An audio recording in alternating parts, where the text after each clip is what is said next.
বহু বছর পর দুই মেয়েকে চোখের সামনে দেখতে পেয়ে সত্যর মুখোমুখি কৃষ্ণ। বিস্তারিত জানতে দেখতে থাকুন বন্ধুরা। অনুরাগের ছোঁয়াতে আমরা সবাই দেখতে পারবো সুদীপা ছুটে যায় দীপা সেনগুপ্তের সেই পুরনো বিজনেসের দিকে। যাওয়ার পর মনে মনে ভাবতে লাগে, এই সমস্ত কিছু দেখে কেন আমার চোখ জুড়িয়ে যাচ্ছে, কেন এত আপন মনে হচ্ছে। অন্যদিকে আদিত্যের বস তাকে একটি গুরুত্বপূর্ণ কাজ দেয়, যে ক্রিমিনালকে যেভাবেই হোক ধরতেই হবে।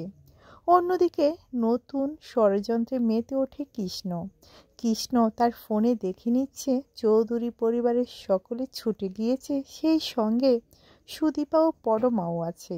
মনে মনে ভাবতে লাগে, তোমরা সবাই সেখানে পৌঁছিয়ে গিয়েছো ঠিক আছে, কিন্তু যেই কাজে গিয়েছো সেটা কোনোভাবেই যে হবে না, আমি হতে দেব না।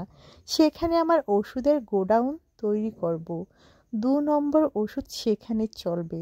কোনোভাবেই তোমাদের কাজ সেখানে হবে না, হবে না আমি বলছি। এই কথা বলে মনে মনে ষড়যন্ত্রে মেতে ওঠে রুডি। অন্যদিকে দেখা যায় মঞ্চে ডাকা হয় কৃষ্ণকে।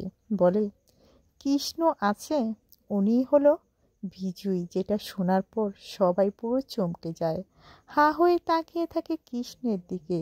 সুদীপা ও পরমা চোখের সামনে বাবাকে দেখতে পেয়েও চিনতে পারে না। এবার কি হবে বন্ধুরা?